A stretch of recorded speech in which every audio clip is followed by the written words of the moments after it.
All right, hey guys. Well, sorry for the wet hair. I just took a walk with Finley and it's raining outside. But I wanted to do a really quick video explaining why I decided to go with AGGA for my treatment rather than just relying on mewing, which is obviously very important. I also mew, but in my case I decided it wasn't enough. So I made that decision for three main reasons, which are, one, I was really having trouble mewing correctly. The second reason is because I had quite a lot of expansion that I needed. And three, I ideally wanted to be able to create gaps to replace the bicuspids that were extracted as a kid. So let me just give you a little bit more detail about each of those three reasons. So first one, trouble mewing correctly. And for those of you who have read my blog posts, you know that I initially embarked on this entire journey because when I was a kid, I had extraction retraction orthodontics. So they extracted my two permanent bicuspids on the top and pulled all my front teeth back to close those gaps. And my main goal in all of this that I've embarked on with palate expansion has been to basically correct the malocclusion that whole treatment caused, which was that my upper arch was too small to accommodate my lower arch, so my front teeth were biting end to end like that, which was causing wear on the ends of my teeth and was also causing stress on my jaw joint because my jaw wanted to be further forward than my upper teeth would allow. So that said, did not have a lot of room on the top, which meant that when I was trying to mew, my tongue really wanted to be like a good centimeter out front of my top teeth. Otherwise, I wasn't able to breathe really because my tongue was too far back into my throat and airway. And it's funny, I actually had a few conversations with Mike Mew over the years at the Ancestral Health Symposium because I used to volunteer there. And last year, not last year, but the last AHS, it was a few years ago. I remember following him around like the whole symposium because I wanted to ask him my one question, which was, what do I do if my palate is too small to mew properly?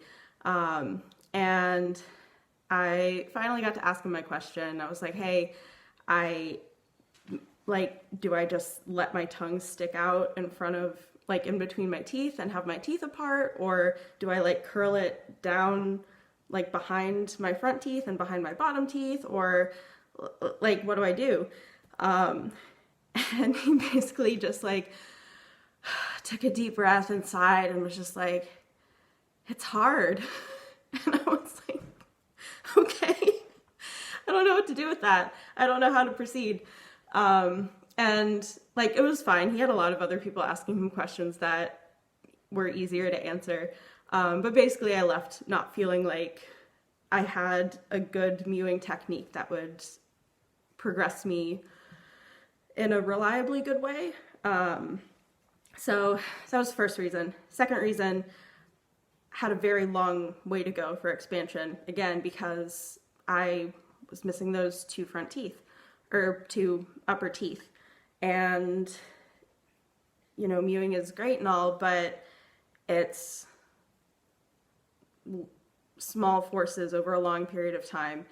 And I honestly just did not have the patience because I wanted to correct my bite. I didn't want to risk having more potential damage and stress done to my jaw joint from having this incorrect bite for an even longer time.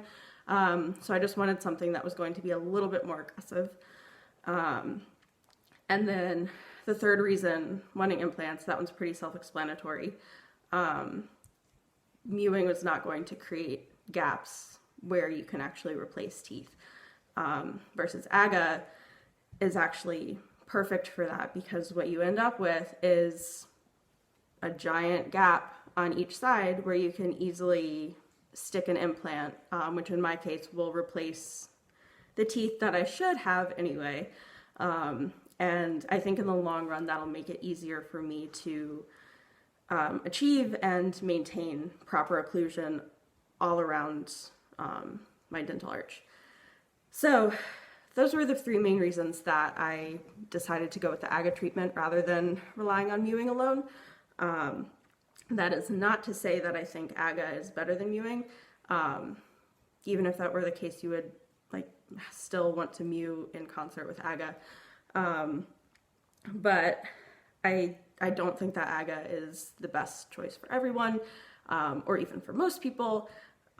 And I'll talk about this more later in another video, I think, because I feel like a lot of people see or talk about AGGA or have talked about AGGA in the past as some kind of holy grail, and it's just not. I chose it because the things that AGGA does very specifically address my very specific goals. And I do have a post a bit more about that, which I can link below. But yeah, hopefully that answers a common question. And if anybody has any more questions or comments, feel free to leave them below and I will respond.